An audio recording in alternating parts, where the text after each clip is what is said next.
So good evening everyone. Am I audible to all? Online ne jo mane join karte am I audible? Again, sir, Yes, namaskar. Sir, namaskar. Yes, sir. Audible, sir. Okay. So we have a special session today on US, Israel, and Iran, the Middle East War 2026, and this is the most आमे कहिबा जे जदी current news रे जदी अछि पूरा world रे वर्तमान गोटे ही news जोटा कि थ्रू आउट वर्ल्ड रे गोटे कंसर्न क्रिएट करिछि सेटा होछि हमर यूएस इरान आ इस्राइल भितर जो कॉन्फ्लिक्ट एंड मिडिल ईस्ट रे जो कॉन्फ्लिक्ट होछि ताको नै कि हमर जो वार चलछि ता ऊपर हमर थ्रू आउट वर्ल्ड रे गोटे कंसर्न तेनु ता विषय में डिटेल रे आज डिस्कशन करिबा एंड ए टॉपिक ता very very important तमरो एग्जाम पॉइंट ऑफ व्यू रो मे बी एटा प्रीलिम हो मेन हो आगु जो ओपीएससी रो इंटरव्यू आसुची मैक्सिमम डेफिनेटली समस्त को मिडिल ईस्ट वार ऊपर डेफिनेटली पचरा जिवो सो सेति पई आमे ता ऊपर डिटेल डिस्कशन करिवा एंड डिस्कशन करिया पूर्व लेट मी इंट्रोड्यूस सर जे कि ऑलरेडी ईरान रे 3 इयर्स एज ए एम्बेसडर हिसाब रे काम करिसंती हमरो यूएस इंडिया रा एम्बेसी हिसाब रे काम करिसंती सो क्लोजली ईरान को जानि छंती जे ईरान रे 3.5 इयर्स पाखापाखी ऑलरेडी थिले एंड सेठिकार जो कल्चर हो सेठिकार जो सिचुएशन हो सर क्लोजली देखि छंती तो एई जो मिडिल ईस्ट वार को एक्सप्लेन करिबा I think no better person than sir will explain कि आम तार टोटल आमे आज जियो पॉलिटिक्स हो तार कॉन्फ्लिक्ट ओरिजिन एवरीथिंग आमे डिस्कशन करिबा so let me first introduce sir welcome sir to this special session so let me talk about few lines about Malay sir. Malay sir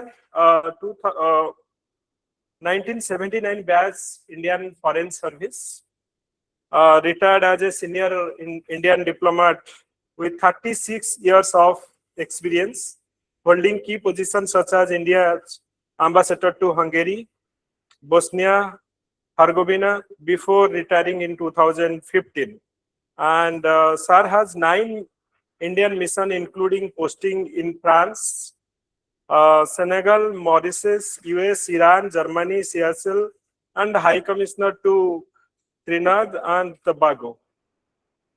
And also, sir as the ambassador to Hungary 2013 to 15, along with Bosnia. And sir also has the PhD degree, doctorate degree from Budapest. And sir also guiding the students in Puri. Sir has already a library which is more than 5,000 books, and a lot of people are in Puri. Those who are preparing for competitive or civil service, they are coming to sir's library, and it is completely free. And sir also guiding the students completely free in Puri.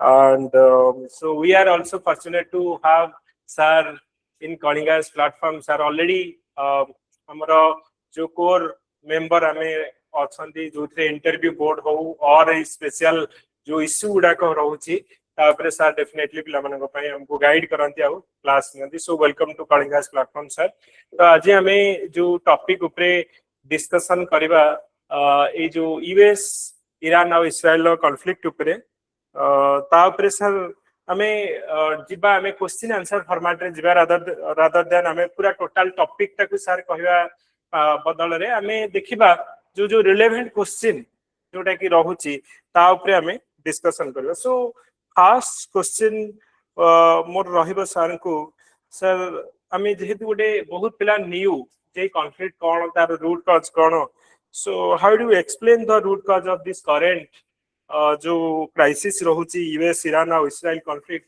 ता ऊपर sir आपण माने root cause जदी आपण ता ऊपर किछि background set करके देबे जे काहे कि एई कॉन्फ्लिक्ट हैला काहे कि वार क्रिएट हैला कोडू तार ओरिजिन हैला काहे कि यूएस अटैक कला एंड तांकर क्यू तांकर जो टॉप लीडर अछंती तांको भी हमर एलिमिनेट करा जायछि सो तार रूट कॉज कोडू sir AE conflict okay thank you Deepak I hope I can speak in English. Yes, sir. All of you can understand. The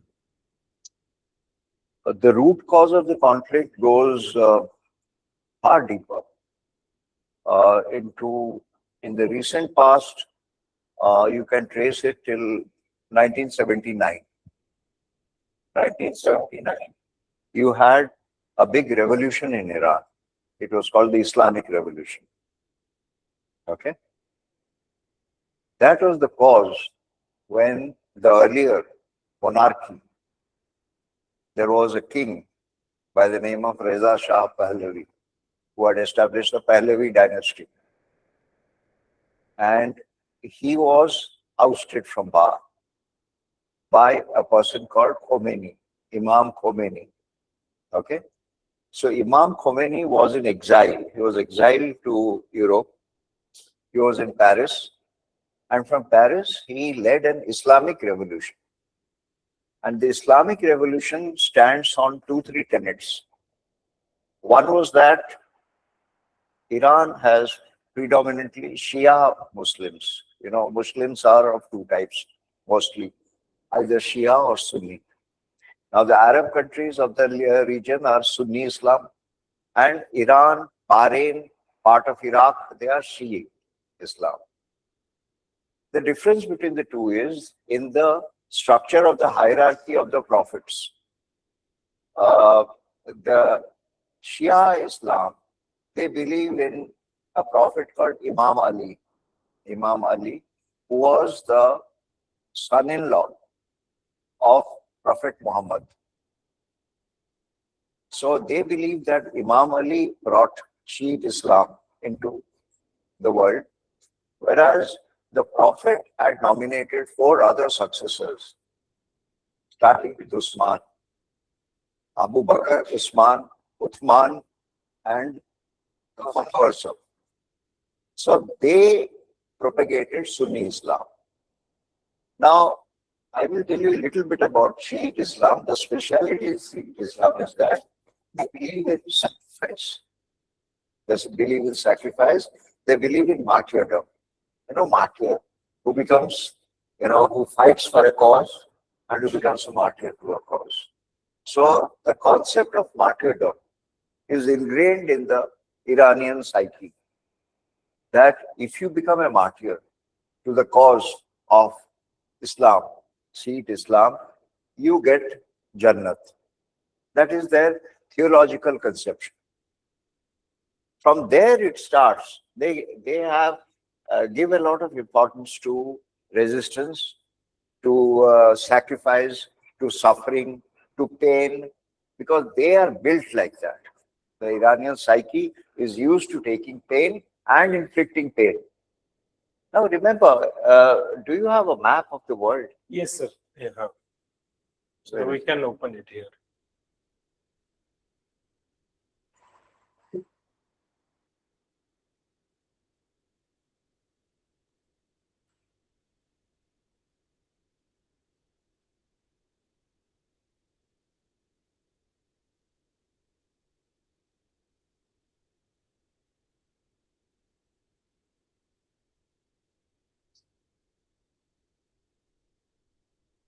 World maps.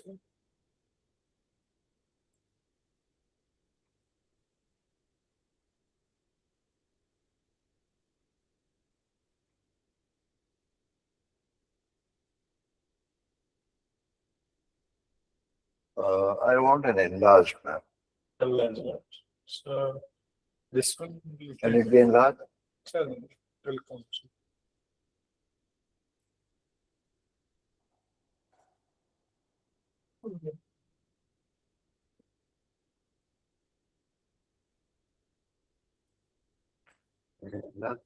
Yes, sir.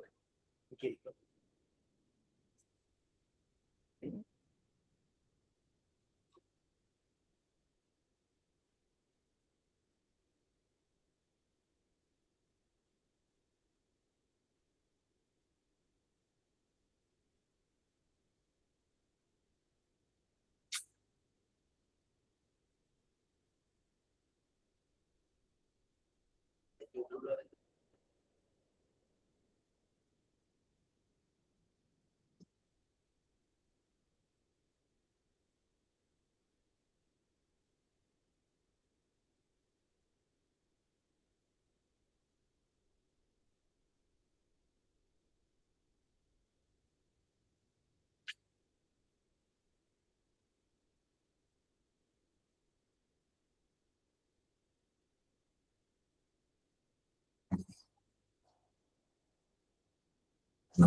That will do. That will do.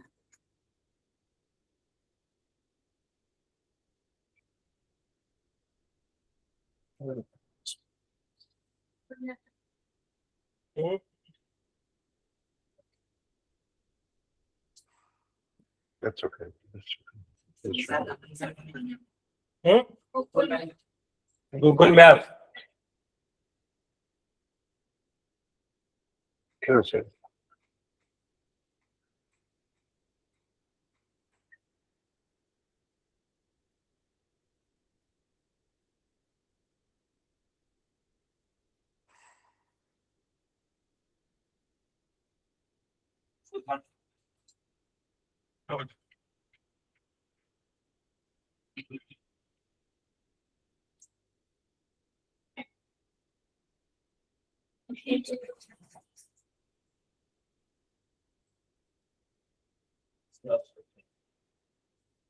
This is Bhubaneswar map. Sir, I wanted to world map. sir, এটা পুরা world map মানে Google ম্যাপটা আমি লাগছে so only আমি এটাকে zoom out করলে sir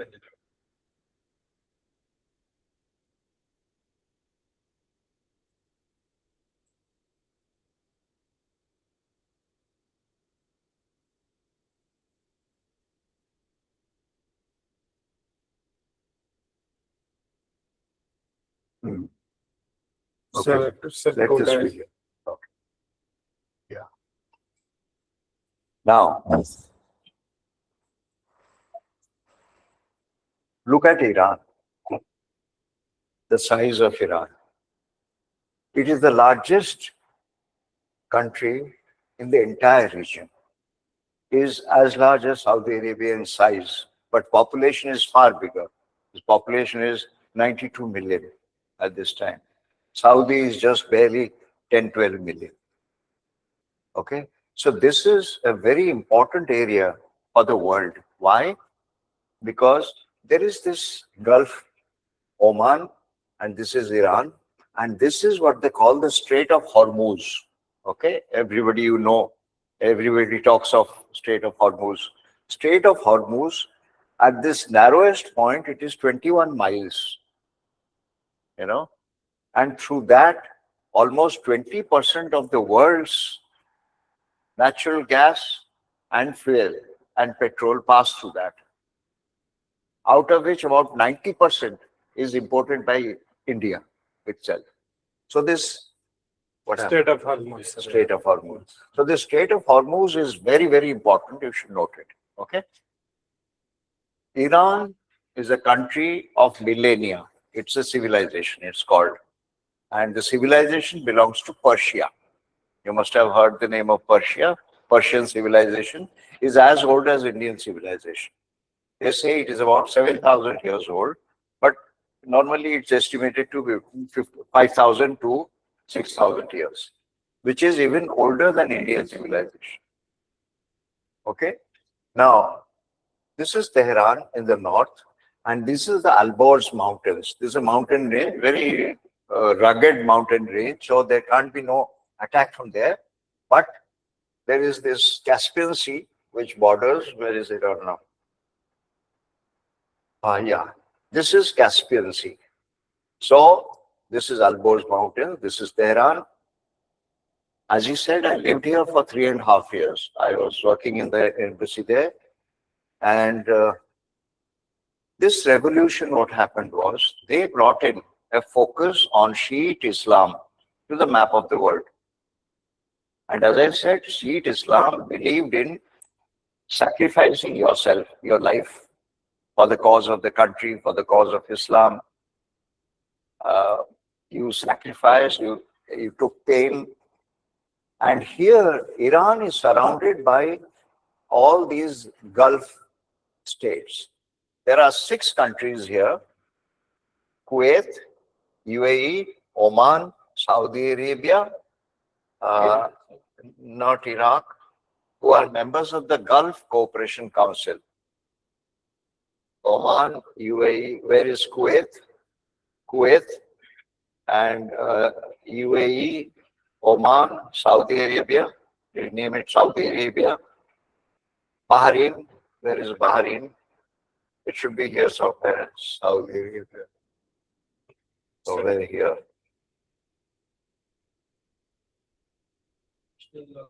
It's close to, should be here, Bahrain. There is a fifth fleet, US fifth fleet. Sir, Qatar, Station. Bahrain, Qatar and Bahrain. See, Kuwait, Bahrain, Qatar, UAE, Oman, and Saudi Arabia. These 6 countries are all Arab countries, and they are all Sunni Islamic countries. And they are all members of what we call Gulf Cooperative Council. I'm identifying this region for you so that when you talk about this region, it is useful. You keep it in your mind and you will see how it develops. Answering his query as to the origin of this conflict, I said the conflict goes back to 1979 when Iran had a revolution, Islamic revolution. Earlier from monarchy, it became an Islamic country, followed by the principles of Islam, Shiite Islam. Okay? The theology part I will talk later. Now, at that, what happened was Iran faced a war in 1980. Iraq attacked Iran. Iraq is here, Iran is here, they are neighboring countries. And you know Saddam Hussein, you must have heard about him. Now Saddam Hussein, provoked by US, because this Islamic revolution, what happened was, they brought in an Islamic structure which was not pleasant to the Americans, because Americans had put the Shah, Reza Pahlavi, on the throne of Iran through a coup, which they had engineered in 1953. 1953, they had an elected government, democratic government, led by a prime minister called Mohammad Mossadegh. Now there was a coup mounted by the US through CIA, and they took out Mohammad Mossadegh from power and put the Shah in power. And from 1953 till 1979, the Shah ruled Iran. The king ruled Iran. 1979, there was a big change. So when there was a big change, Iraq was prompted by America to attack Iran, so that the revolution peters off. The revolution is finished. But it didn't happen, because on the contrary, it provided an impetus to the Iranian people, the new revolutionary people, to fight against a foreign regime, to fight against US as well as Iraq. The fight continued for 8 years, 1980 to 88. This is the longest bilateral war between 2 countries in the world. From 1980 to 1988, Iran and Iraq were fighting. And at the end of 1988, there was a ceasefire, and both countries, they withdrew to their respective borders. The fighting was very severe. Thousands of people were killed from both sides. But it taught the Iranian people to resist invasion, to resist despotism. So that is ingrained in their psyche. So this is the background of how the Iranian people, right from the beginning of the Islamic revolution, they have come to believe that we have to fight to exist. Today's war, which is going on in West Asia, is basically a fight, a war for survival. War for survival. Iran wants to survive in this region, and Iran is placed in a hostile neighborhood. All other countries are inimical to Iran. And that also has deep-rooted ties, because these Gulf Arab states, they were nothing. About 70 years ago, that was a desert. And the desert was owned by Britain and France. They are all artificial constructs, all these countries. What I said, the members of GCC and all, they are new countries. They don't have any history. Iran has a 5,000-year-old history of civilization. So that is also a complex which these Arab countries suffer from Iran. So Iran is placed in a very hostile atmosphere where it has to fight for its own survival. They started fighting from that, right from the time the revolution came, they started fighting. And what they did was, their anger was against the US, because US had prompted this attack through Iraq on them. So what they did was, they took hostages of US diplomats who were in the US embassy in Iraq for 555 days. They were hostages. US diplomats were kept hostage by the Islamic government of Iran. 555 days, meaning more than 1.5 years, they were held hostage by Iran. And since then, there has been a constant enmity between USA and Iran. Iran calls US the great Satan. Satan means Satan. In Odia, we also know Satan. So Iran calls US the great Satan, and Israel. Why Israel? Because Israel is completely, funded in everything by USA because of their own Jewish lobby in US. That is another story, different story. I will not go into that. But the relationship between Israel and US is very strong and very close. In fact, whatever Israel demands, US has to give. And US gives maximum kind of all kinds of support to Israel. And that is how Israel has built its very strong army, very strong defense, very strong security apparatus, very strong agriculture, irrigation, science and technology. All that is developed with American assistance. Okay. Now coming to this war.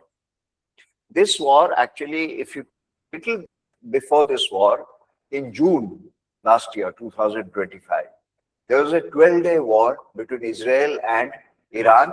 Again, America had come in between, and the ostensible reason was to completely annihilate the nuclear enrichment program of Iran. Iran had never built a bomb, and it had not intended to build a bomb. It was only enriching uranium for peaceful purposes. In fact, there was a fatwa. Fatwa meaning a diktat. In Islam, they give fatwas that you cannot do this. There's an injunction, what we say. So there was a fatwa that Iran will never build a bomb, a nuclear bomb. So that fatwa had existed until the time the Ayatollah Khamenei, who was killed on the very first day of the attack on 28th February, till he was alive, the fatwa was there. But after he is gone, that fatwa is also gone. So we don't know now whether Iran will rebuild its nuclearization process or not. We don't know. And Americans are scared of that. Okay?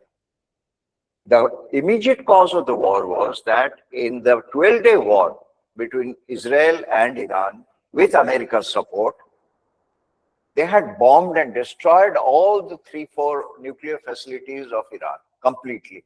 In fact, at the time, Trump had said that we had destroyed Iran's nuclear capability completely. We had obliterated, that's his word, obliterated Iran's nuclear capability at that time.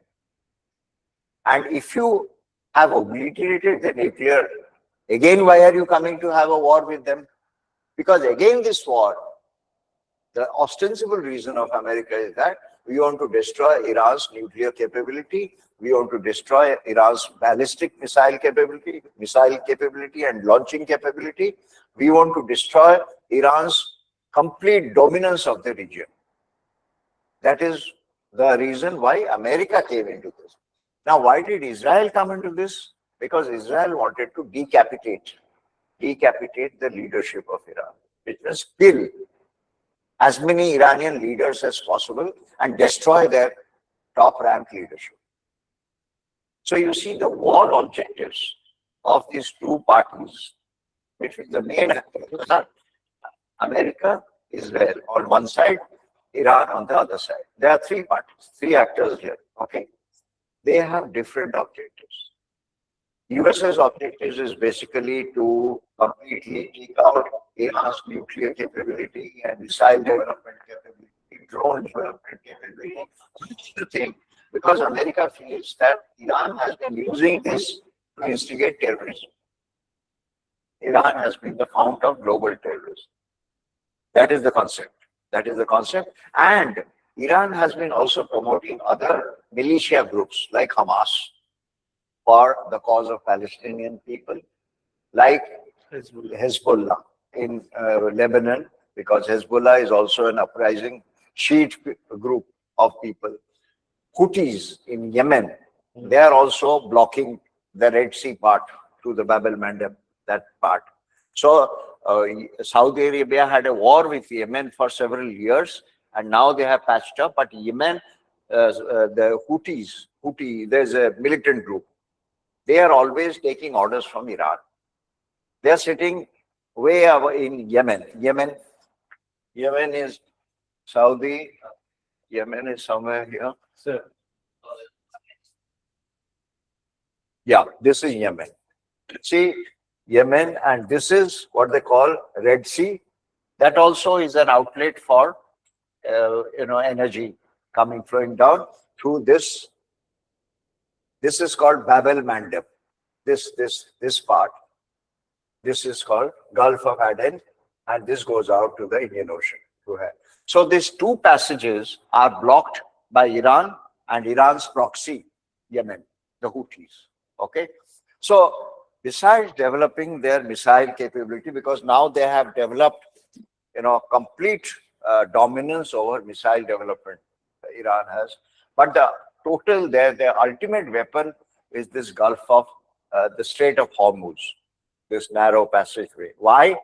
As I said, bulk of global energy flows out of that into the Indian Ocean and then goes out to different countries, including India, China, Japan, and many other countries, and to Europe also. So that is a chokehold for Iran. If you control the Strait of Hormuz, you have controlled the flow of global energy to that. Okay, you understand that?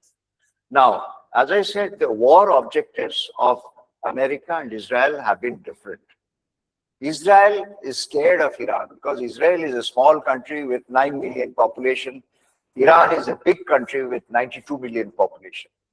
So Israel, though it is technologically very strong, scientifically very strong, defense-wise, ultimate power in the region, and nuclear weapon power also, because people know that Israel has developed warheads, nuclear warheads, though it has not declared itself as a nuclear power, but it has nuclear power. So now the war is poised in a moment when there are fears that Iran, if it is getting defeated, which it is now, it can unleash a nuclear bomb. It could unleash a tactical nuclear weapon. And that will completely destroy this region, and God knows what will happen for the future of mankind. Okay.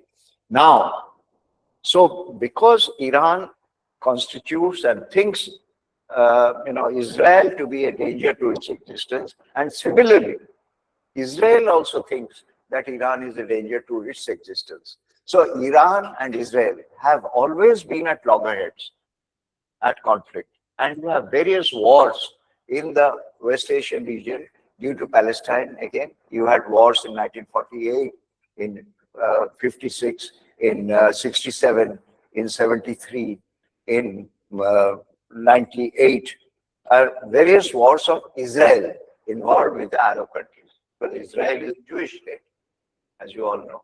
So that is another parallel conflict situation going on. Now, coming back to this conflict, what has happened is that Trump wanted to completely annihilate Iran's nuclear and missile development capability, knowing that Iran has been helping these terrorist groups and fomenting terrorism in the world. So that was the official explanation. The unofficial part was that Trump was also helping Israel in dominating this West Asian region. That Israel becomes the leader of the West Asian region, and it has its complete hold over the region, which Iran will not allow. Okay, so Iran is now the enemy of both America as well as Israel. You have understood so far? So that is the first purpose, the first cause why it came in. You have any other question? Second thing, sir, if you see, in response to the Israel and US attack, they have killed their top leader. After that, the Iranian regime, they are attacking the neighborhood country, particularly UAE or Qatar, Bahrain. All these critical infrastructure they are also attacking. So why they are not directly targeting the US or Israel rather than the neighborhood country? No, no, they are targeting Israel also. They are destroying Israel also. But they have a policy. They are very sharp people, very shrewd people. In fact, they are far more intelligent than the Arab people, as I have seen in my experience.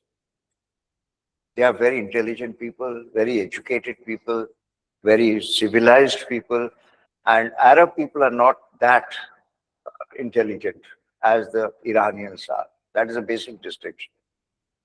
They have understood that they cannot win the war against America. America is far bigger, much more powerful country, but they can exact costs on America. They can hit the underbelly of America. How? They will destroy all these American bases which are there. There are about 300 US bases in this region through this Gulf states. So if they attack the bases of America, that will spoil America's defense architecture in this region. So their strategy is, okay, we cannot defeat America, it is not possible, but we will definitely put costs on America, that they will feel that the war is costing them a lot. In fact, this is exactly what has happened now. That with war prolonging, America has come to realize that Iran is not going to surrender. It is not going to have a ceasefire. Iranian leadership now, the current leadership, the third Ayatollah, who's Khamenei's son, Mustafa, he has completely ruled out that there can be no surrender because Iranians don't believe in surrender. As I said, they will fight till the end. They will die for a cause. And what has happened is, instead of their idea was that they will first come and in the first strike, they will decapitate the leadership, which they did. It was a targeted assassination of the supreme leader, Ayatollah Khamenei. He was killed. 40 other senior officials, military officials, security officials, they were also killed in that attack. And Khamenei's wife, Mustafa's wife, Mustafa's son, the entire family was destroyed in that one strike on the 28th February, the day the war started. So that was basically fomented by Israel. The decapitation strategy is Israel's. The annihilation, obliteration strategy is America's. You understand that? These are two parallel strategies. They are being followed by America and Israel when they are launching these attacks on Iran. Okay? Now, the first leadership was killed, gone, but Iran has developed ideas in the last 12-day war in June last year. What is that idea? At that time, Iran was in a big, difficult situation. So what they did was, they had centralized their command. Their defense command was centralized in one person, supreme leader. He will give the orders and then they will execute those orders. They decentralized it now. So what they did was, Iran has 30 states, provinces. Each province has one command, an attack command, what they call brigade. Okay? So there are 30 brigades by 30 commanders, led by 30 commanders, plus the supreme brigade in Tehran, in the capital. So there are 31 commands of Iran, and they are simultaneously launching attacks. So the commander of each of these commands, he is not answerable to the other commander. He is only answerable to the supreme leader. Now the earlier supreme leader, Khamenei, is dead. His son, Mustafa, who, it's very interesting how he came, because he was not a politician in the traditional sense. He was basically living in his father's shadow. He had done some clerical studies in Qom. Qom is their seminary. Qom is the religious place where all these ayatollahs have their religious training. Is about 100 kilometers from Tehran. And there they have, is like, the Christians, for example, they will go to Vatican. You must have heard about Vatican. The Qom is like the Vatican for the Shiite Islamic people. So Mustafa has had his, Shiite Islamic training in Qom. Some minor training. He is not a, high-level Ayatollah. He was not that. But he was very close to this body called IRGC. You must have heard about that. Iranian Revolutionary Guard Corps, IRGC. Now, Iran does not have a regular army, but the IRGC is Iran's army. Okay? And they are a very powerful body. Powerful not only because of military strength, but also because of financial clout. They control all the big companies, corporations in Iran. They draw money from them. And they have one paramilitary group called Basij, B-A-S-I-J, Basij. Okay? Basij is a paramilitary group, which is basically their arms and legs, you can say, of IRGs. They basically control the people. That is a paramilitary wing, that the people have to abide by certain, conventions, certain rules, certain regulations. For example, women will have to put that chadar on their bodies. You have seen Iranian women in black chadar and all that. So if anybody deviates from that rule, the Basij people have the power to punish that person. Any kind of deviation from the strict Islamic tenets will invite punishment to the people. So Iranian people within the country, they are also much harassed because this Islamic regime is a very cruel regime. It's a very repressive regime. So they are tired of that also. But now comes this attack. Now comes this big war. Now this war has changed the fundamentals of Iranian society, that everybody within Iran, whether they like the regime or not, they are all for the continuation of the war. They're all to defeat America and Israel, because now they think of America and Israel as their primary enemies. First, let them go, and then we will do what we can. Now, both Israel and Iran and America, in the first instance, what was the objective? The objective was regime change. They wanted the current regime, the Islamic regime, to go so that they will bring a popular regime. And Trump will have somebody of his liking sitting there, and then he will go by the diktat of the America and Israel. That was their game plan. It did not happen. The regime change theory fell flat. So that was the first defeat for America and Israel in their strategy, or the war strategy. They were defeated. Now they don't know why they are, going into this war at all, because there is no basis now of this war, particularly for America to be driving the war. We can understand Israel has some justification because Iran is their primary enemy. Iran is a huge country. Iran is dominating the region. Israel wants to dominate the region. So there is a rivalry between these two countries, one can understand. But why America? From 6,000, 7,000 miles coming here with two warships, Gerald Ford and Abraham Lincoln, there are two warships. Now 3 more warships are coming to this region because Trump has now asked Marines, 2,500 Marines, to come and be deployed here so that America protects the Gulf shoreline. This Strait of Hormuz, they want to protect. Okay. So I think I answered this question of yours. Yes, sir. So my next question is related to the global energy crisis. You can also ask questions if you want. Okay, sir, I will ask few topics. After that, open for discussion. Okay. So my next question is the global oil price and energy security. After the shutdown of the Strait of Hormuz, it is suddenly the crisis happened throughout the world, and also it is impacting to India. So how do you see this crisis, and up to what length it will be extend, and what will be the future impact on the whole world? That's a very important question.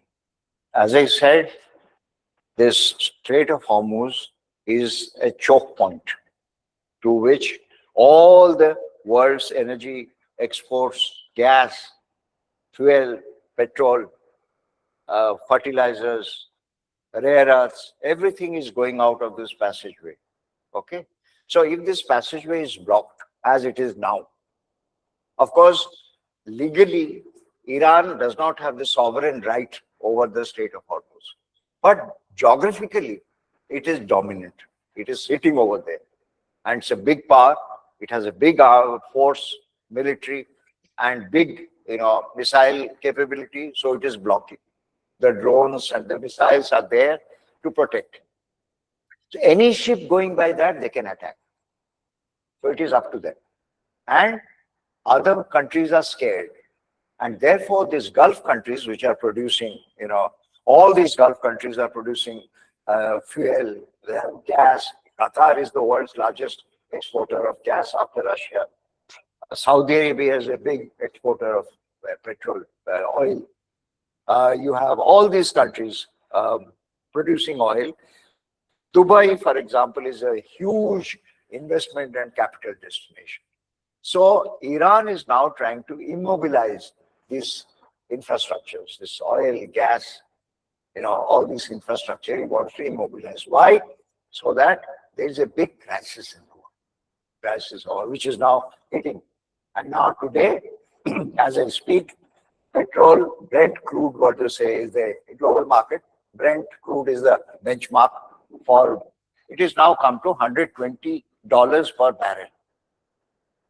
Before the war, it was $60 a barrel. So say within just 3 weeks, it has doubled in price. So the impact is tremendous because those countries who are completely dependent on energy, like India, even China, these big countries, they are facing a big crisis now. Today, this crisis has hit every home in India. We are all in short of gas and petrol and cooking gas. In our kitchen, we don't have any more. You have to stand in the queue, take your cylinder and all that things is happening. So we are in bad state. Not only in India, it is happening all over the world now, this crisis. And that is why the prices of gas, the prices of petrol is going up and is leading to inflation, heavy inflation, price rise. So the world economy is badly affected by this war. And that is Iran's strategy, to put everybody in difficulty so that these powers, they understand what they are doing and they quit this region. That is Iran's way of looking at things. Because as I said, they can take the pain, but they'll inflict pain. They say, okay, you kill as many as you like. You hit us, doesn't matter, we'll take the hit, but we'll hit you back. That is the mentality of Iranian people. They will never go down in a fight. They will go till the end of it. That is the way they have this Imam Ali concept of surrender and martyrdom and sacrifice and all that. They have learned it very well. This is built into the psyche.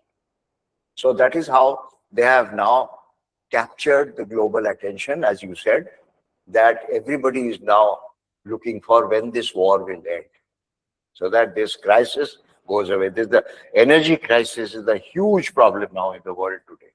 That energy is not flowing out of this region, which is the main region for producing energy, to crude as well as gas and all that. Important sources, fertilizers, important sources of energy, they are blocked now. They are blocked because Iran has complete dominance over this part of this thing, and it is blocked. Okay. So how will you see the humanitarian angle? The casualties, the many civilians are killed, and also many regions which are not particularly military bases or the weapon where they have the strategic weapon. So these civilian sites also targeted both in Iran side and Israel side. So how do you think that this is also impacting the common people? This war is not only for nuclear or for the power struggle, also the common people are suffering. You are right. To give you an example, in the very first day launch, by mistake or whatever, America launched an attack on a school, on a primary school, killing 165 girls, small girls, students of that school in southern Iran, in a place called Mina. That was a huge miscalculation on America's part. They were actually hitting at a naval base, which was adjacent to the school. But instead of hitting the naval base, they hit the school. And they killed all these students and teachers.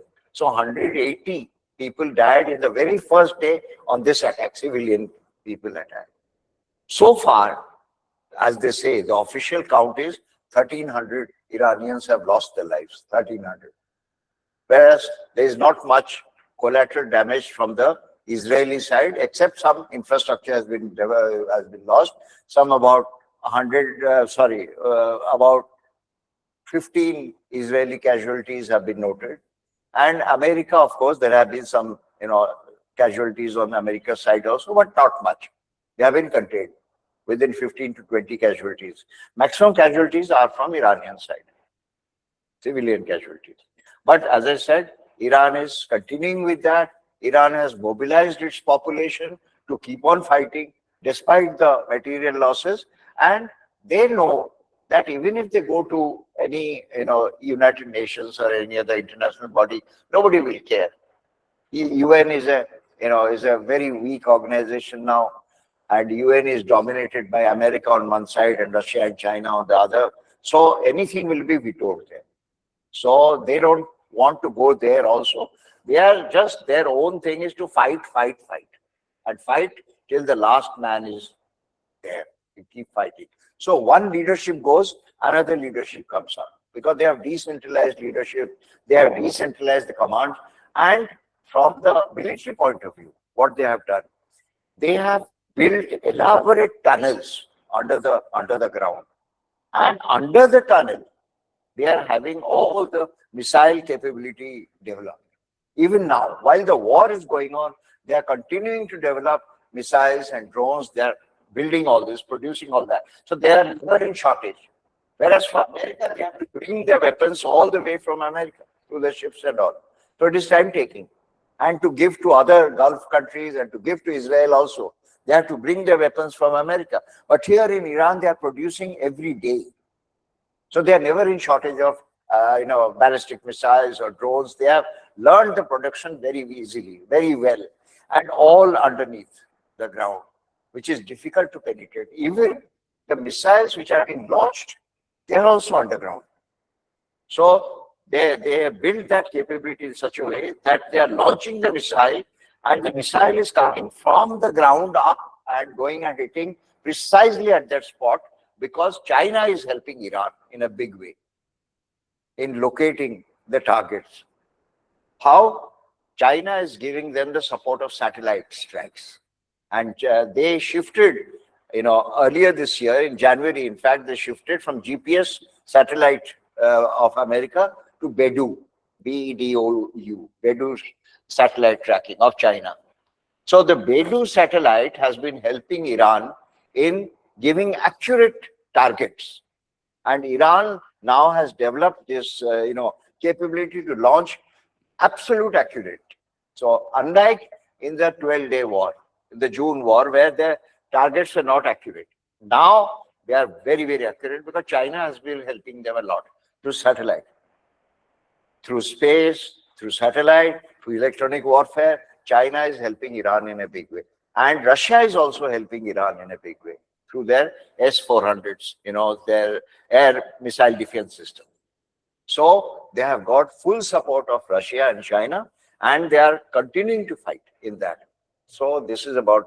Sir, one more question, like now coming to the India perspective. Yes, that is important. So what should be India's strategy, or how India should balance the relation between US and Iran simultaneously, US, Israel and Iran?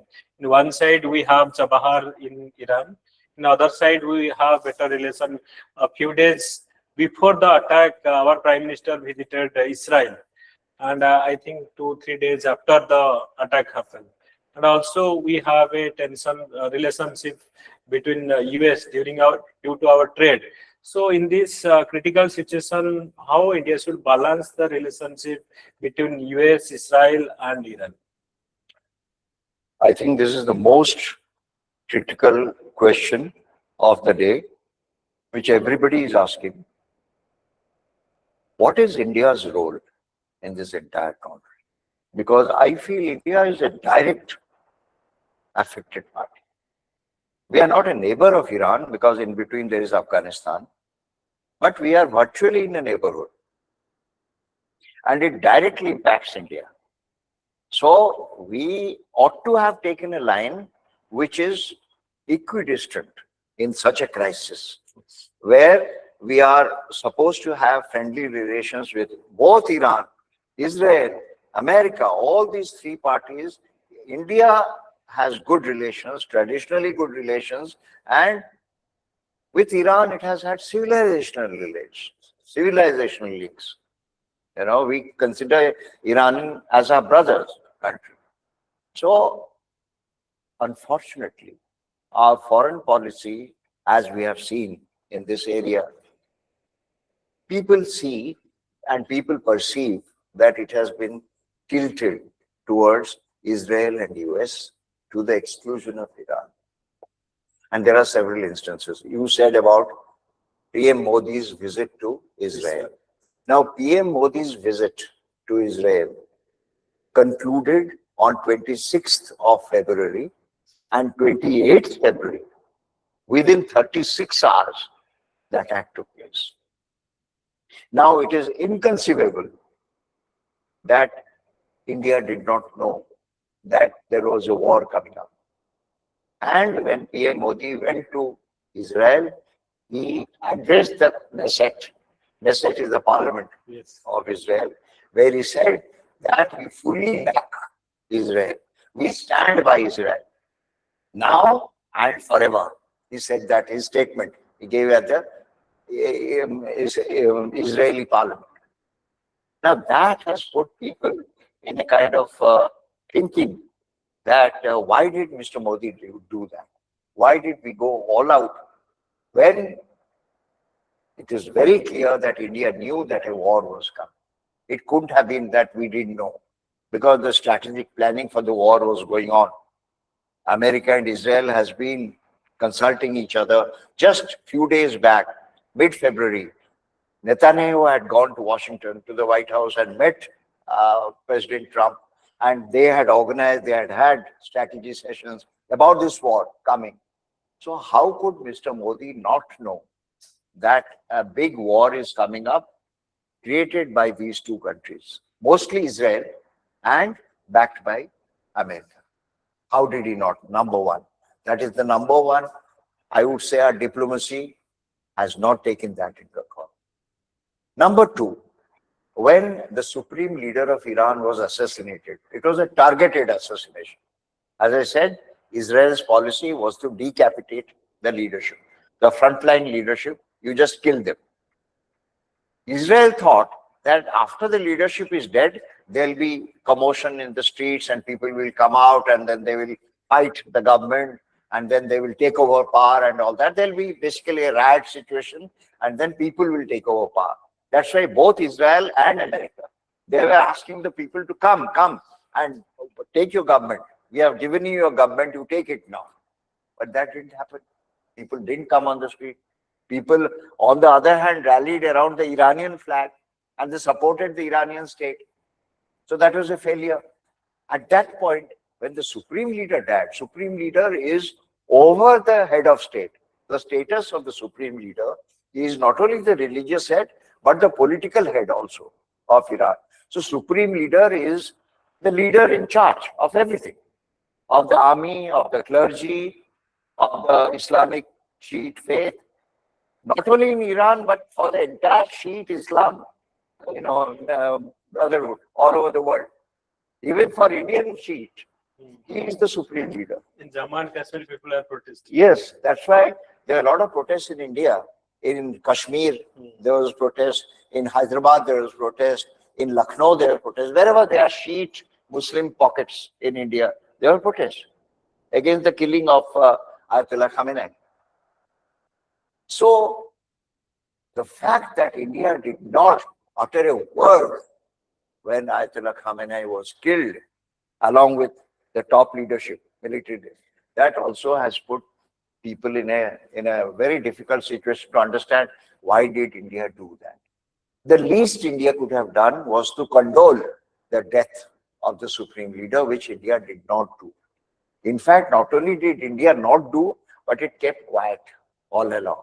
For 5 days, after 5 days only, our foreign secretary went to the Iranian embassy in Delhi and signed the condolence book.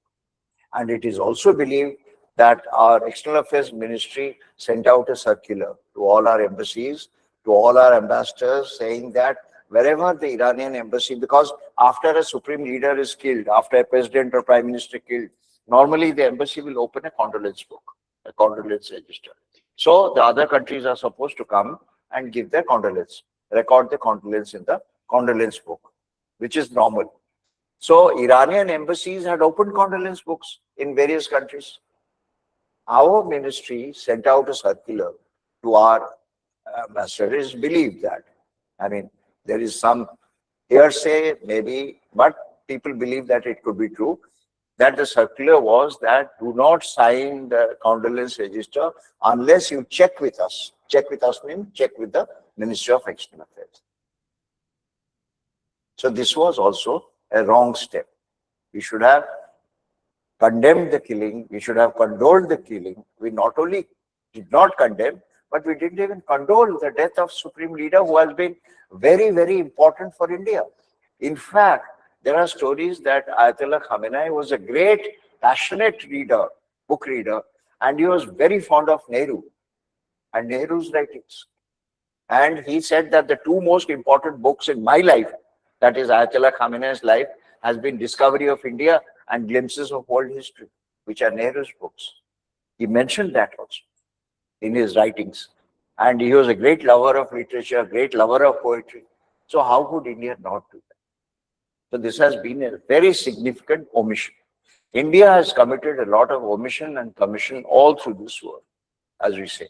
Now the third episode was when the Iranian warship Dena, IRS Dena, was sunk by an US submarine attack. Near Sri Lanka.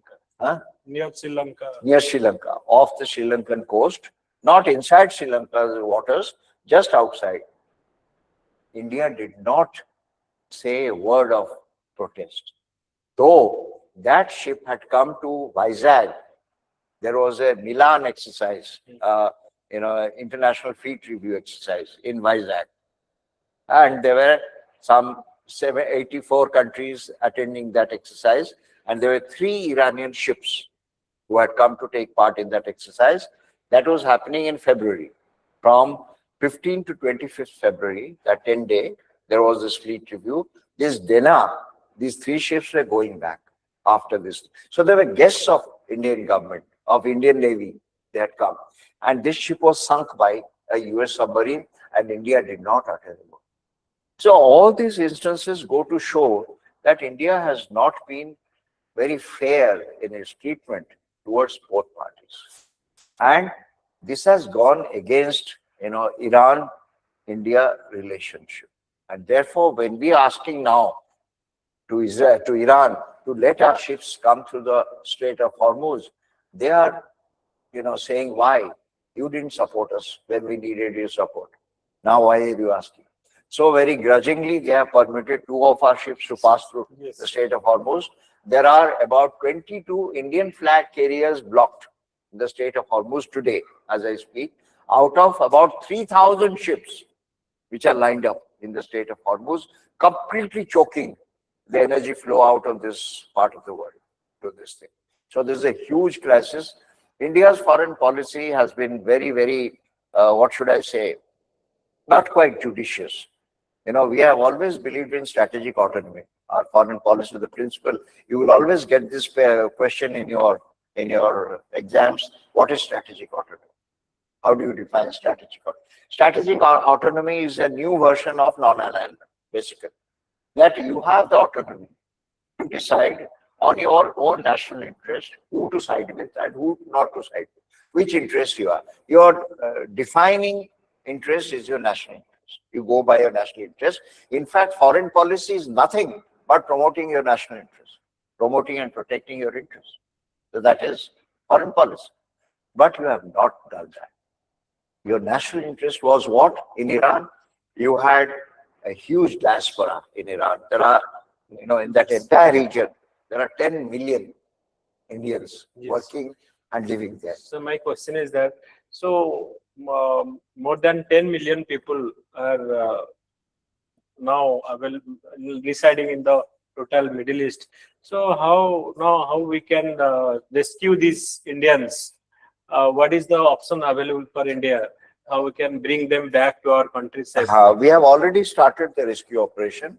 Some of these Indians are coming by air through Armenia.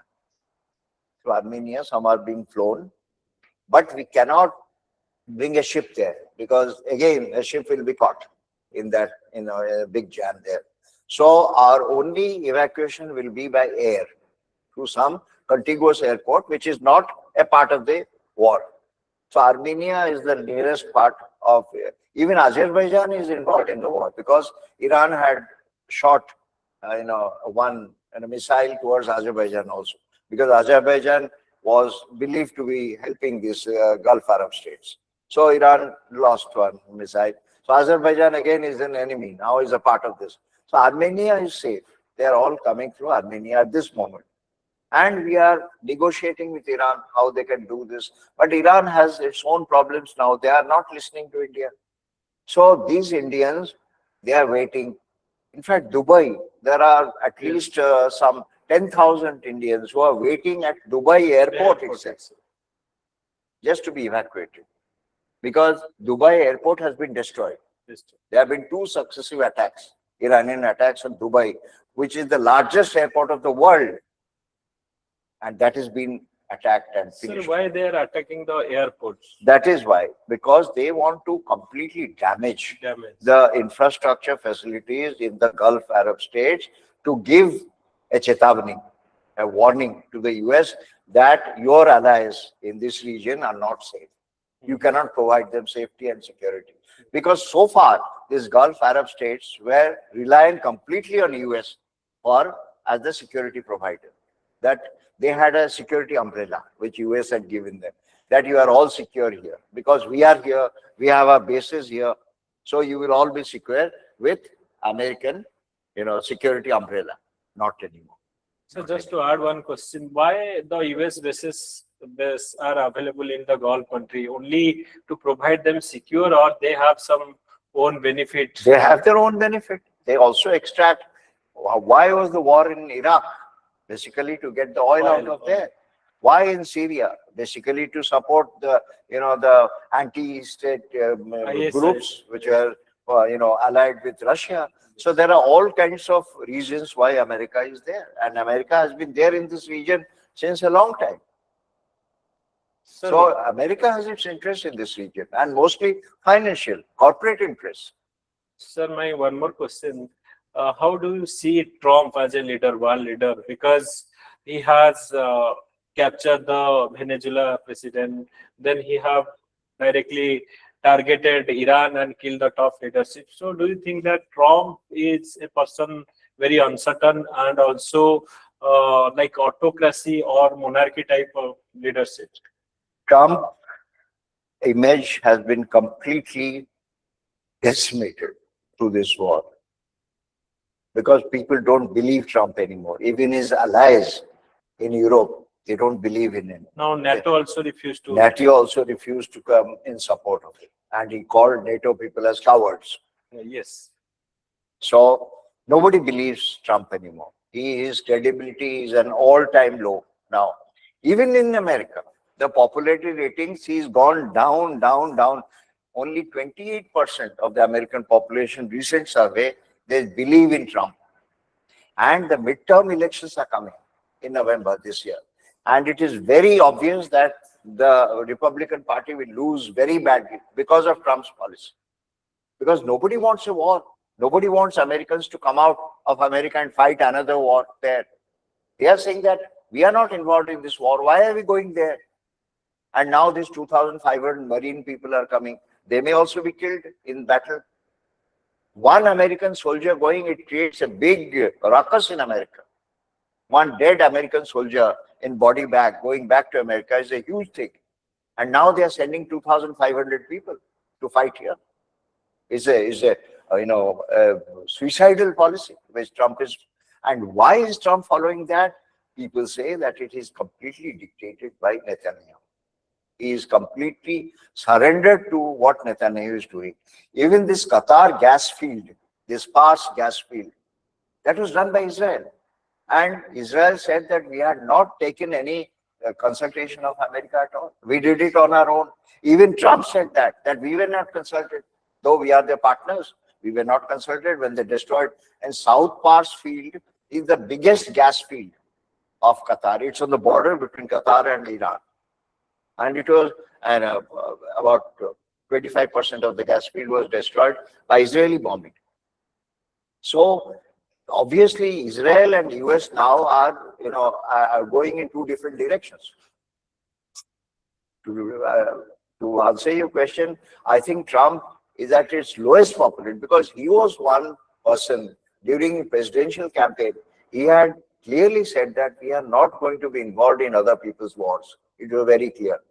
America is going to remain within America. This constituency, MAGA, Make America Great Again, that constituency believed in keeping everything development of America, not getting into war.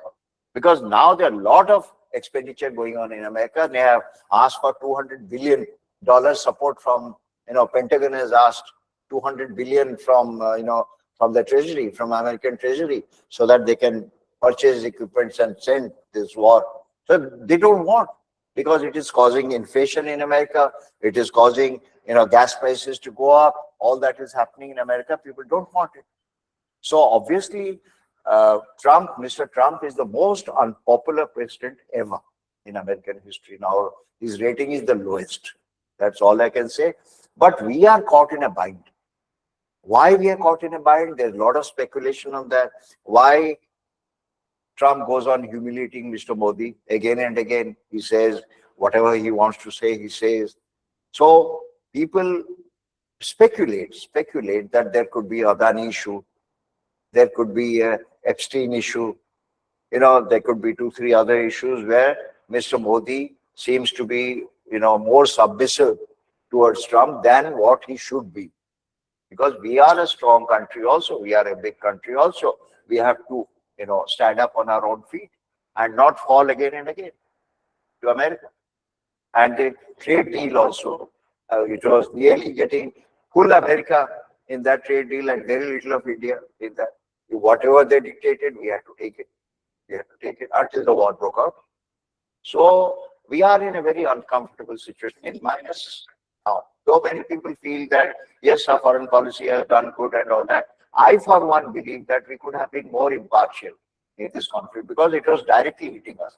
We had the diaspora, we had the energy, we had all the capital investment, we had a lot of things happening there. Sorry. So, sir, one more question, last question. This is from my side. So, what is the solution? How you see this war, when it's going to be end? Or is there any country like Russia, China, or India, the big player can come and do the mediating between these conflict countries and bring a solution to this? There are persons, for example, if you recall, just before this conflict broke up, Oman was mediating Yes. between Iran and America. You see? Yes. And they were having the talks. Just when the talks were ongoing, this war came on. So there could be mediation, but it all depends on, Israel's mentality and Trump going along. Because as I said, Trump is completely under the spell of Netanyahu. What Netanyahu wants, Trump is delivering. Trump is giving. And Trump is not listening to any other person. So the scope of mediation is very, very limited now. And what can China and Russia do? China and Russia can at best go to the UN. But here also, America will veto any resolution. So in UN also, the UN system is become so superfluous. Totally failure system now. It's a failed system now. It's a failed system because of this veto system. Because America will apply veto, or if something happens on Iran, China and Russia will apply veto. So, and Europe, people are neutral. They are waiting and watching, and they say it is your war. It is not our war. Why should we go into that? You see, so there are different people who are thinking different ways. You take each one of the actors. As I said, the primary actors, 3, plus secondary actors, India, Europe, China, Russia, each has got its own interests involved in that. So, to answer your specific question, nobody can say till what time the war will last. So Trump says, I think there is a feeling among some, I've been seeing a lot of these commentaries now, and there's a general feeling that Trump will withdraw. He's looking for a off-ramp, as they say, to get out of this conflict, because he cannot handle the situation at home now, because there's too much of problem at home. He has to also look after midterm elections, that he has to get back his party in power. So that is also weighing on his mind.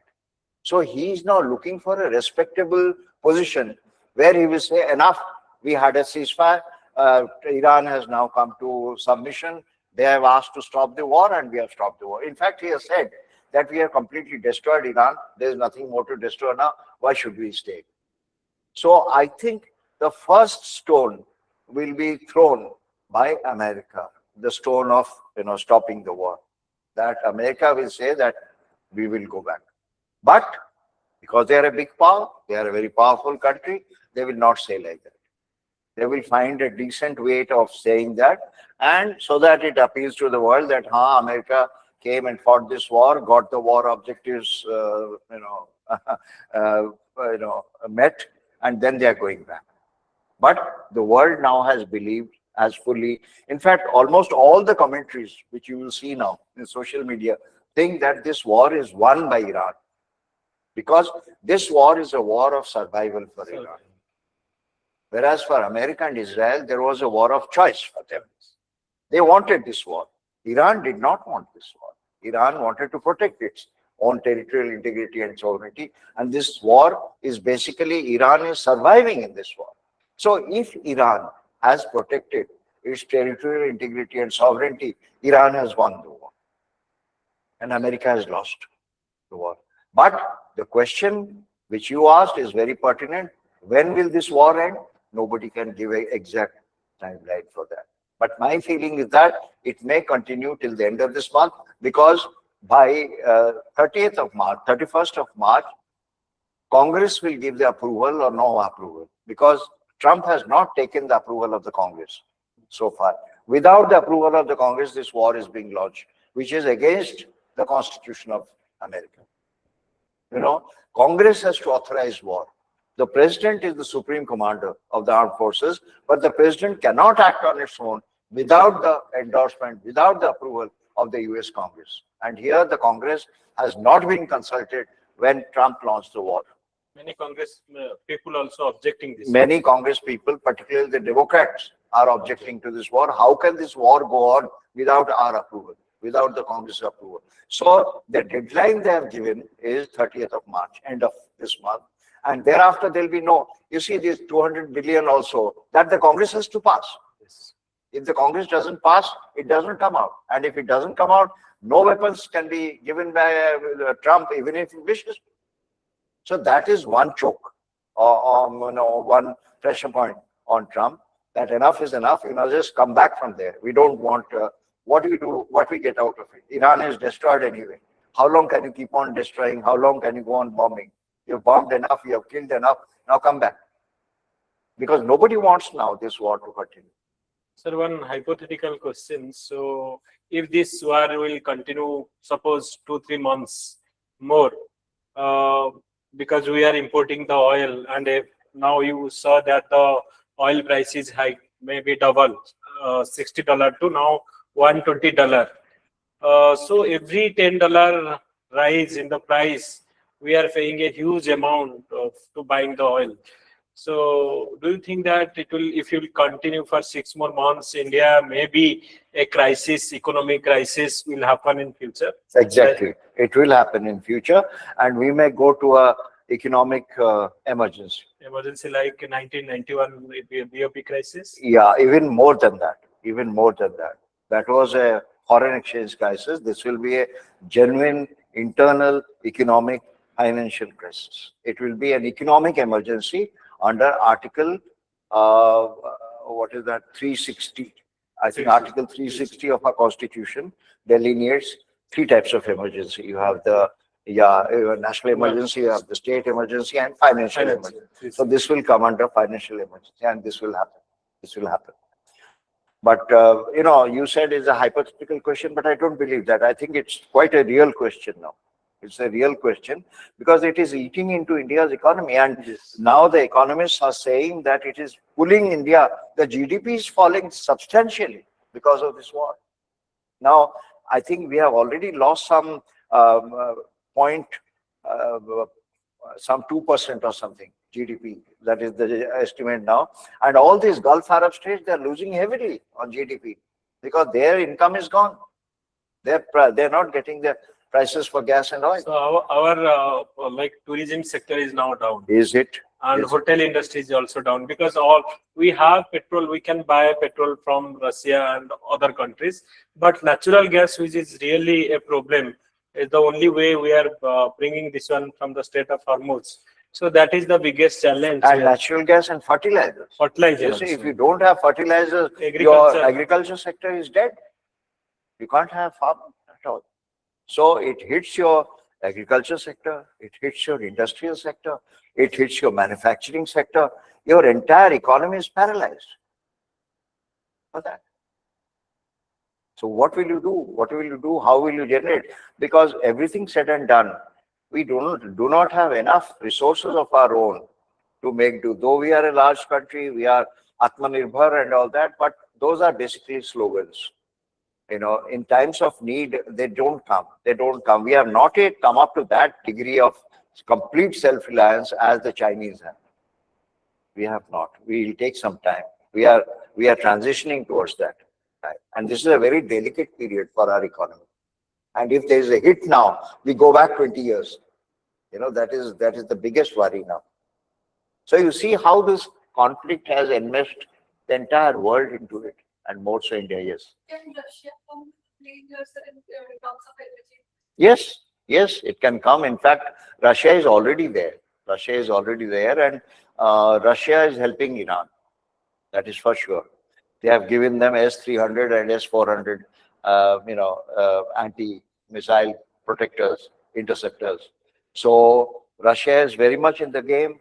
In fact, if you recall, America had once denounced Russia and China as the Axis powers, along with Iran. Iran, North Korea, Russia and China were a different faction altogether. And your question is important because of BRICS. Now, India, I must tell you that this is a very important point. BRICS, this group, you know this group, BRICS group? Yes. Now, India is supposed to be hosting the summit of BRICS this year. But in BRICS, you have 2 members who are fighting against each other. You have Iran and UAE, and both are fighting each other. So how can you have a summit when there will be no consensus? There will be no unanimity of views. So it's a big problem for India, and India is the chairman of BRICS. They are going to host a summit. How will India host the summit? That is India's biggest problem now. And Quad. India is also going to host Quad, which is a completely an American-supported group. So you see, BRICS and Quad, they are 2 hostile groups in a way. BRICS is anti-American, Quad is pro-American, and India is hosting both the groups in this year only. So you see the dilemma of India, yes. What is going on? That is on the diplomatic side. So India is caught between all sides now. Where would it go? And I think we require some deft diplomacy now, I think, to to tide over all these situations, and we need to open out to Iran. In my view, we need to open out completely to Iran and forget about all our, ideological compulsions of siding with America or siding with Israel, because this war is a pointer to the fact that we have committed something wrong somewhere. That is why we are in a big soup now. Otherwise, we have the stamina, we have the capability, we have the strength, we have the population, we have a big economy, we have a big market, everything is good for us. But the reality is that it is not working out properly in Africa. That is the reality. So do you think that India don't have a stand in any time? So we are neutral rohuche je ko kamre ame gote strong nohuni mane strong position nohuni. Ei war ho ki Russia Ukraine war ho, everywhere we are choose to be neutral, only silent. So that will deteriorate the India's position in a global platform. It has already deteriorated India's position in the global south. India's credibility is very low at this moment because of precisely what you said. That wherever we are going, we are saying that, okay, dialogue and diplomacy, dialogue and diplomacy. But dialogue and diplomacy on the war, nobody cares. Who has dialogue? Nobody wants, because people are dying. Children are dying. Women, innocent, civilians are dying. Nobody works on dialogue and diplomacy. This is what Mr. Modi has been saying all along, that India is for dialogue and diplomacy. Okay, that is great things to say, but on the ground, it doesn't matter. They don't need your dialogue and diplomacy. They need more than that. And India doesn't provide anything. So India's credibility is quite low at this point of time in the global arena. In fact, countries like Russia or China, they have far bigger credibility. And all these countries, look at our neighborhood. All these countries are veering towards China.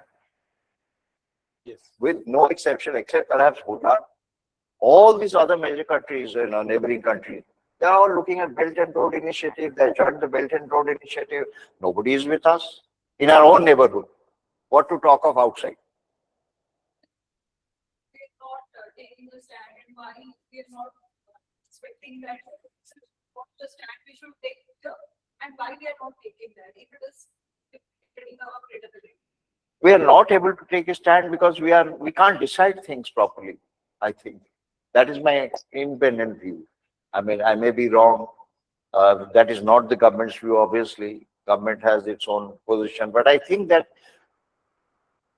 there are certain things which are missing in our foreign policy projection. We are not projecting a policy of strength. We are projecting a policy of weakness. That is what I feel. And why we are doing it, only the policymakers will be able to answer you. Now, look at the statement which our Ex-IFS minister gave in the parliament on this situation. It was nothing. It was a bland statement. It was just like a fact sheet. Just one page written statement he read out in the parliament. There ought to have been discussion.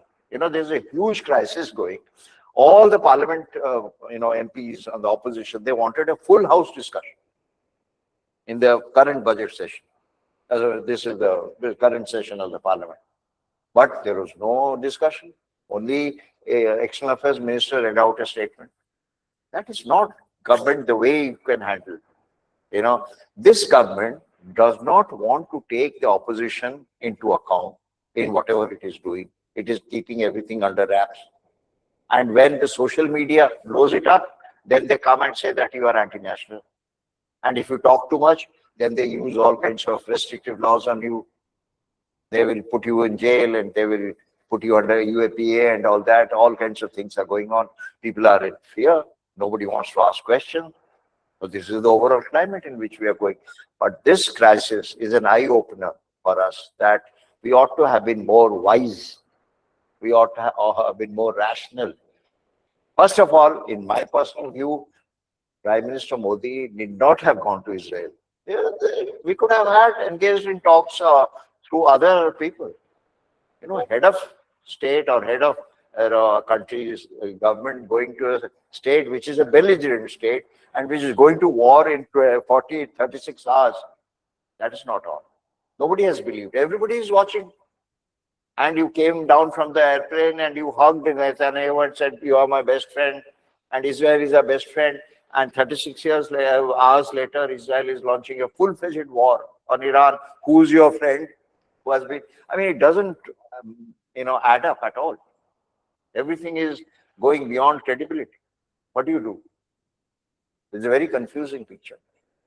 So I can't say anything more how long the war will end. Only I can say that whenever Iran is not going to surrender. That is my full conviction. Iran is not going to surrender. Because they are in a revenge mode now. They are in a revenge mode because so many of the leaders have been killed. Own family already Is gone. So Mustafa, he wants the war to go on and on because they are producing missiles every day in the underground, and nobody can trace where the missiles are because they are all over the place. Yes. All along the coast, they have kept missiles. They told that in beyond under the hill itself there. Yes, or I told you Alborz Mountains, under the hill also they have made these sites. Nobody knows where the sites are. And suddenly you find a missile coming out from the ground and hitting there, going there.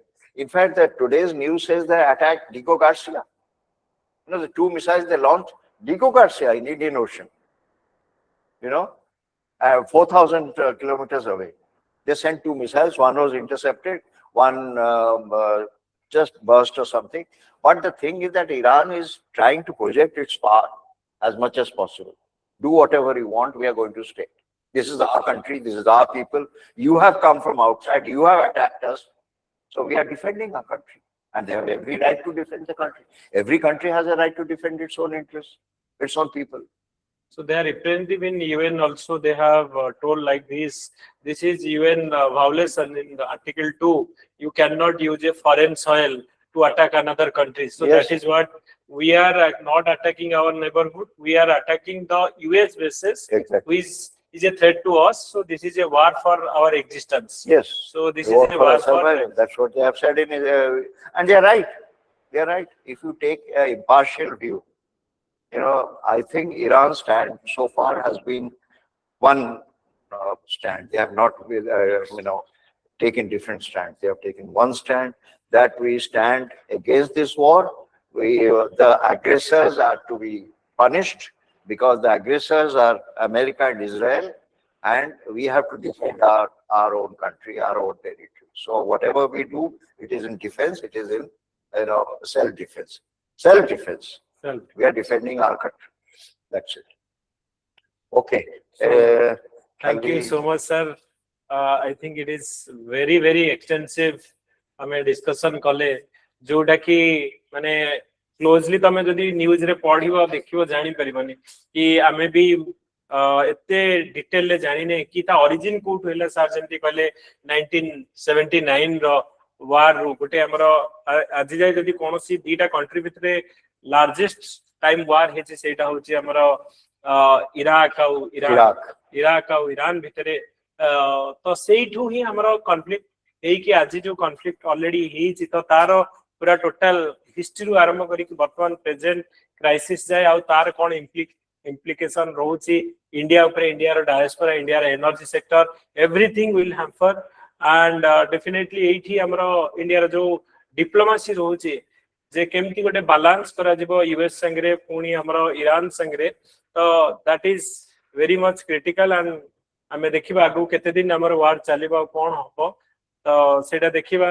किंतु आमे पूरा गोटे thoroughly आपरे discussion कले and this is sir जेमती already map रे देखेले सो एटा को ज्योग्राफी रो मैप टा को तम भल से स्टडी करबा आपरे डेफिनेटली प्रीलिम रे क्वेश्चन पड़िबो स्टेट ऑफ हॉर्मुज को कंट्री को लागि गछि और ईरान को कंट्री संगे बॉर्डर शेयर करूची तो ता ऊपर हमर क्वेश्चन पड़िबो and geography point of view रू एंड एबे जो कॉन्फ्लिक्ट गुडा को होची तो ताकू नै कि हमरो इकोनॉमी आ ऊपर केमती इफेक्ट पड़िबो मेन पर्सपेक्टिव रू क्वेश्चन पड़िबो एंड इंटरव्यू रे डेफिनेटली एटा गोटे क्वेश्चन जो माने आगु को जाई कि ओपीएससी रो इंटरव्यू दउ छंती तांकू वेस्ट एशिया क्राइसिस गोटे श्योर शॉट इंटरव्यू रो क्वेश्चन ताको डेफिनेटली पचरिबा एंड मेनी पीपल जो माने ऑलरेडी एबे यूपीएससी रो इंटरव्यू देई कि आछंती समस्त को पचरा जाई छिबी हमरो वे वेस्ट एशिया क्राइसिस ऊपर भी क्वेश्चन पचरा जाई छी so thank you so much sir गोटे हमें एक्सटेंसिव हमें डिस्कशन कले and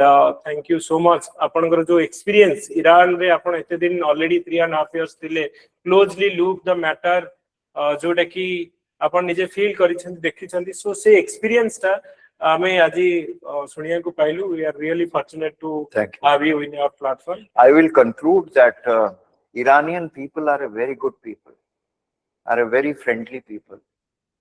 I have had so many Iranian friends while I served in Iran. Until now also I have kept up my friendship with Iran. Iran is a complex society, no doubt, but the people are very nice, very nice. That I can vouch for my own experience.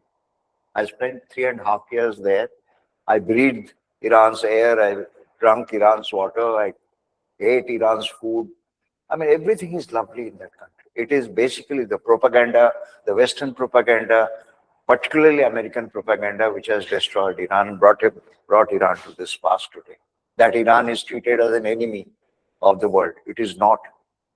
It wants to be friends with the world.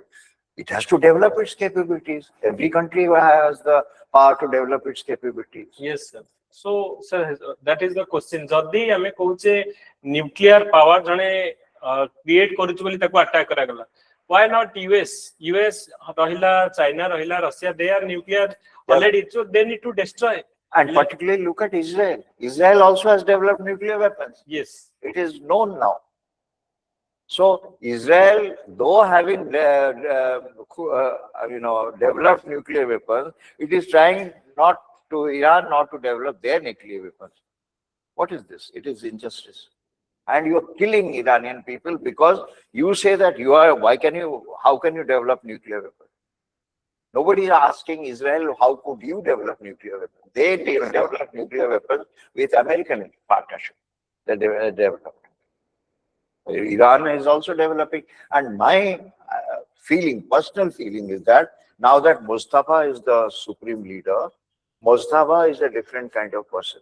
He will not aid to the fatwa anymore. That fatwa of not developing that nuclear weapon is gone. And Mustafa, they will secretly again develop nuclear weapon. Come any war, but they will develop because now they have understood that nuclear weapon is the biggest deterrent. That you have to develop. Look at Pakistan. Even Saudi Arabia today wants to have nuclear weapons. They are also signing up with Pakistan so that they will give the nuclear support to Saudi Arabia. That is the latest. So everybody wants nuclear power now as deterrent to fight. Otherwise, everybody can fight a war. But if you are a nuclear power, then you are a deterrent. Then you have the clout that nobody will touch you. You can. I mean, the fear is there. Deterrent is simply a fear. Deterrent is that you are deterring the enemy from attacking you. That is a deterrent. And nuclear power is the biggest deterrent which you can have. You cannot launch a nuclear weapon on a nuclear weapons power because you will get the counterattack again. That's why the so-called START treaty between America and Russia was going on for so many years. It is now no longer there. It's gone. But the START treaty started with the premise that we will not touch each other's nuclear weapons because Russia has the highest number of nuclear warheads in the world, more than 5,000 nuclear warheads. America has just a little less than that, less than Russia, and then the other countries. Then you have China, then you have Britain, France, all declared nuclear powers. They're all part of the NPT regime. India has got some 180 nuclear warheads. Pakistan has got 170 nuclear warheads. So every country has now got nuclear warheads. So what is wrong with Iran having? Why are you not allowing it? Israel has got 80 nuclear warheads. It's known. You check out CIPRI, you will get to know the data. CIPRI in Stockholm, they will give you the data. Nuclear warheads in what country? I am telling you, all those who are appearing for this competitive exams, you have to be very, very thorough in what you're doing. Very thorough. Get the facts and figures, information, whatever on your fingertips. Because as you said, questions will be asked. And when questions are asked, you must be very thorough and prepared to answer those questions. When they come to you, you have to have the skill immediate to answer them. Whether in interview or written, doesn't matter. And you have to keep on writing. Write as much as you can. Particularly for those going for IAS, for example. You have to write long papers. You have to write long. So your English should be good. Grammar should be proper. There should be no mistakes. So keep on writing so that you develop more accuracy in English writing. So that is important. And speaking, of course, yeah. If Indian being applies to the Indian side, the guardian of Indian Ocean, but in case of IS, then export. So do you think that it is a threat to our maritime security? I couldn't get it. What is Sir, the INS Dana already destroyed. So that is in Indian Ocean. So will it a security threat to the Indian Ocean region? You see, India's position was that India will be the net security provider in the Indian Ocean region. That was India's clout. The IRS Dena incident of the ship going down, torpedoed by a US submarine, has hit that image. That countries cannot rely anymore on India being the net security provider in the Indian Ocean region. So that is a big dent to India's image again. So we have had some, in the Indian Ocean region also, we have several, we have a Indian Ocean region organized, grouping. And we have also a commission. We also have, an office of the Indian Ocean region in India. So we are fully entrenched, and we had, projected our Navy that our Navy will go out and protect the Indian Ocean. That is why we had importance in the Quad. That because of our, and that is why, in fact, Trump, in his first term, he had named as the Indo-Pacific, that Indian Ocean, Ocean and Pacific Ocean, they'll be joined. And India will be the, nodal point in the Indo-Pacific. So the Indo-Pacific Command in the Gulf, this particular region where the war is going on, that will be close to the Indian Navy. But this incident has seriously jeopardized the whole scene now, because India did not take any action. India didn't utter a word also at that time. And much later, India gave a very wishy-washy statement that we condone the lives of the soldiers. And then I think they sent out a humanitarian mission also to Sri Lanka to take the, to rescue this thing. And they gave shelter to another ship, Iranian ship in Kochi. They gave shelter. And the third ship was given shelter in Sri Lanka.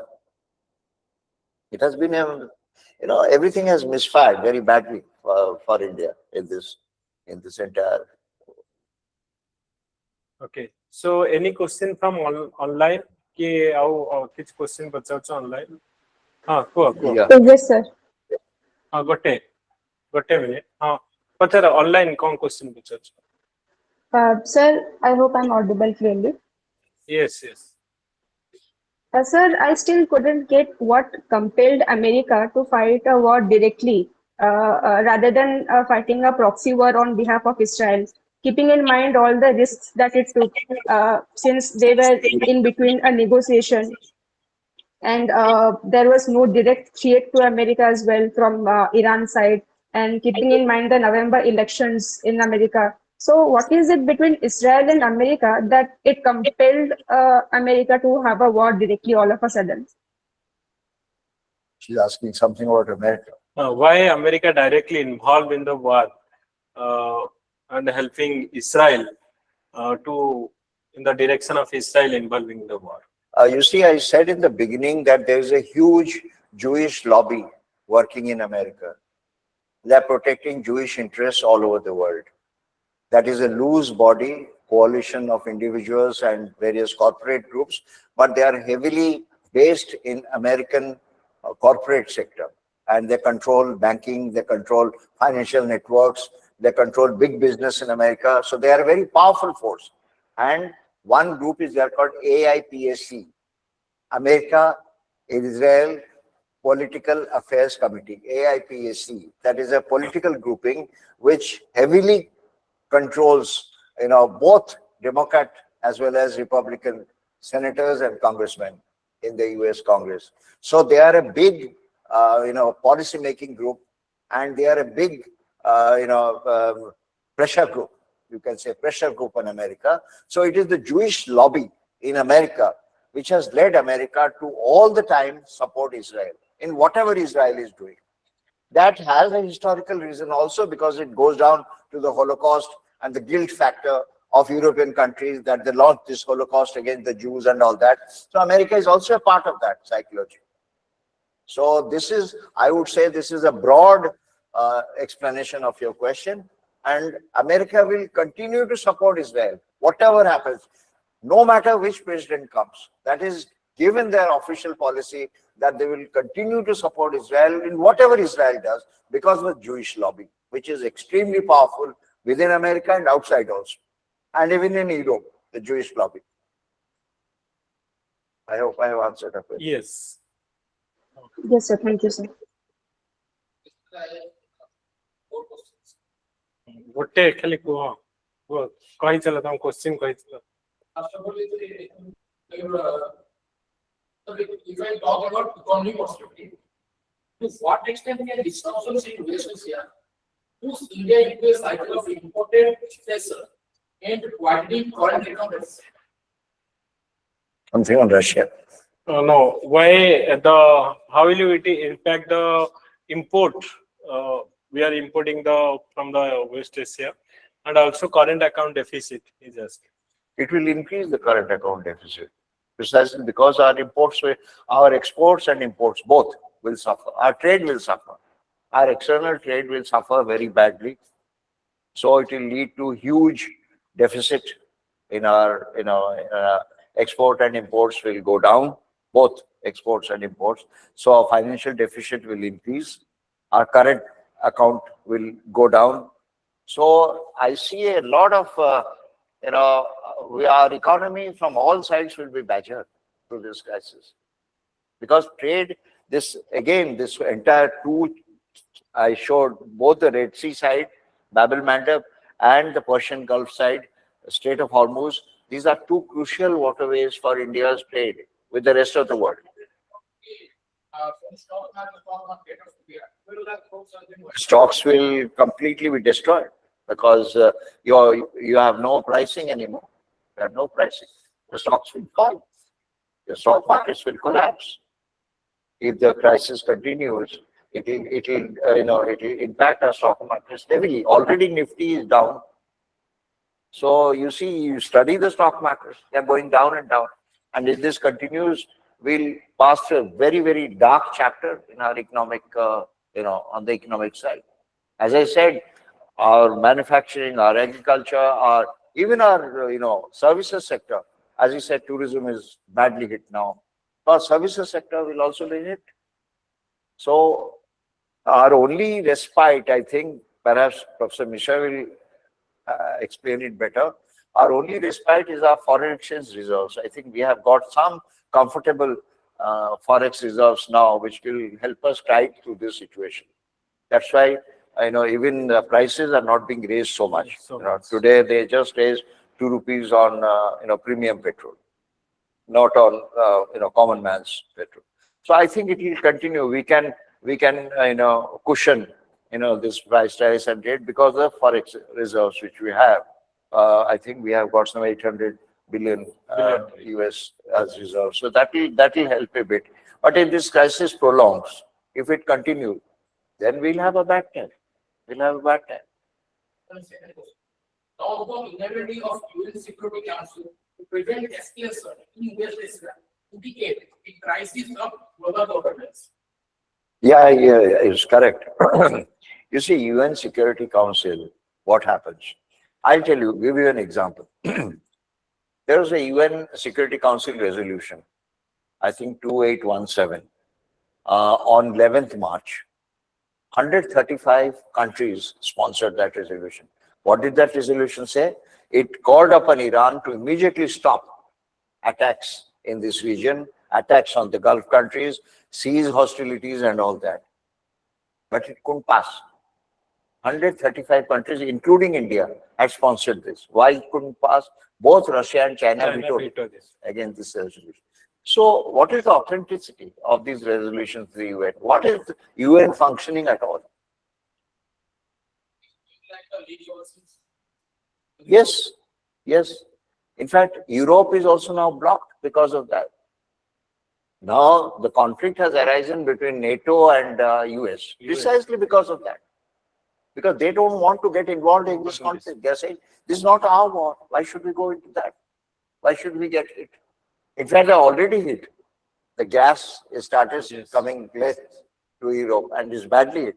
So why should they endanger their, their forces, their people, their naval forces? Why should they go into the war zone at all? Let Trump say whatever he wants to say. They are not budging from there. They will not go. In fact, I think 3 or 4 countries have said that let this all be over, let there be ceasefire, then we will come and support you. Not during the war. We will not. I think France, Germany, Italy, I think 3 countries have said that. Sir, one question from online that in your opinion, what should be our current foreign policy of India? I think we have discussed it. Already I may discuss for it. Sir, in the ongoing Iran-US-Israel conflict, they shift from traditional warfare to energy warfare, while control over oil and checkpoints like Strait of Hormuz becomes the primary warfare. So that think that can we learn from this and implement our Malacca Strait? State of Malacca. Strait of We can further use it as a checkpoint from China. No. Strait of Malacca is far off. It's close to China. Yeah, Strait of Malacca, nobody is talking of Strait of Malacca now. We are basically concentrated in the Gulf area. No, all the state we are such major. The State of Hormuz, And Bab el-Mandeb. The Red Sea and Malacca Strait is far away. Malacca Strait is close to Singapore and Philippines and all that. Going towards China. You see, if the oil is blocked at this point, it doesn't matter. It is not going forward beyond it. And Malacca Strait is quite clear. There is no conflict there. And nobody has come. In case there is a war against on Taiwan conflict, if it starts, which is likely to, and if yes, that will be a choke point for China, but that situation has not come now. So we are not going to speculate on that. You see, in case in future, if there is a conflict over Taiwan, then maybe Malacca Strait will be blocked by US, but that is a very futuristic projection. We can't speculate on that now. As the moment, Malacca Strait is clear. They are far away from the conflict zone. We are basically looking at the Persian Gulf and Red Sea, Gulf of Aden, this area, what I showed here. That is the area where the conflict is going on. So once that area is cleared, once that choke points are cleared, then there will be a flow of energy and it will go through Malacca Strait. Okay, sir, And in fact, Chinese ships have now got permission. China flag ship. They can go take oil. Yes, sir. Iran has permitted China.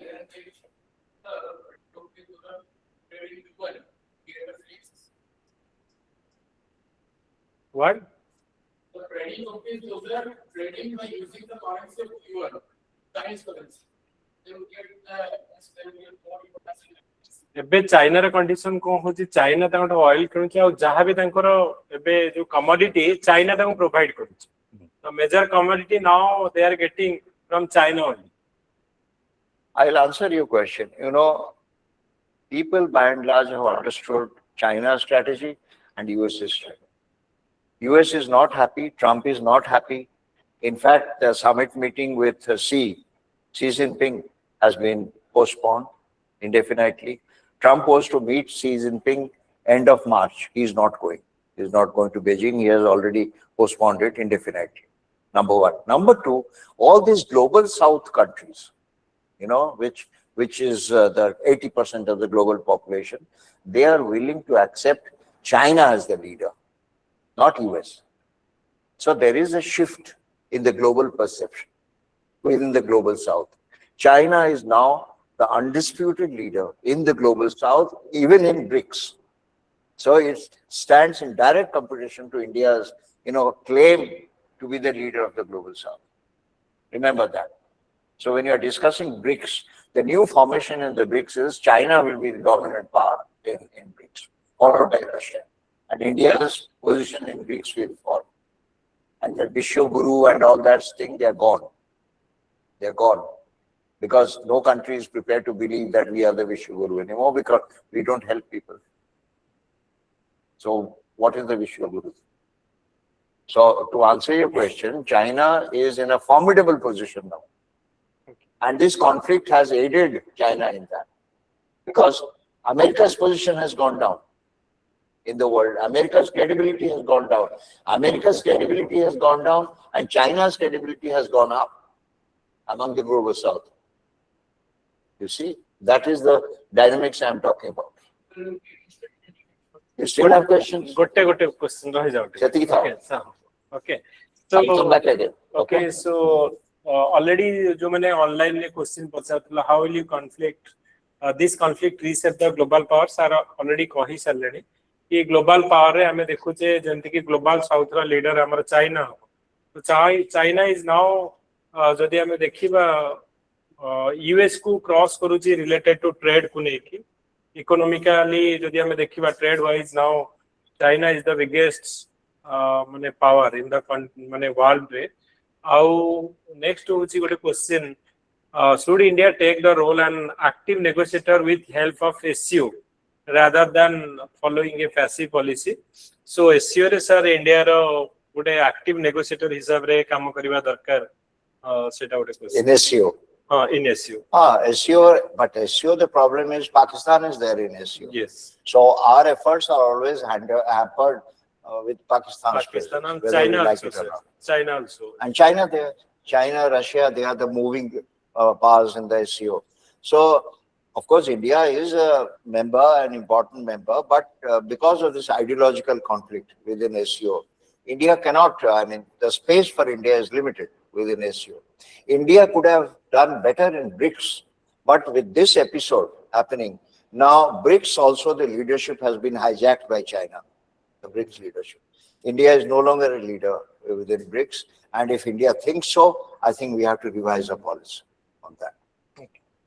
Okay, thank you so much. जो मैंने join करिथिलो, I think this is the end of the session. हमें बहुत better way रे कौन question Our development of Java is in recent time stop development part in Java. India try to withdraw due to the restrictive. No, US has been our biggest trade partner.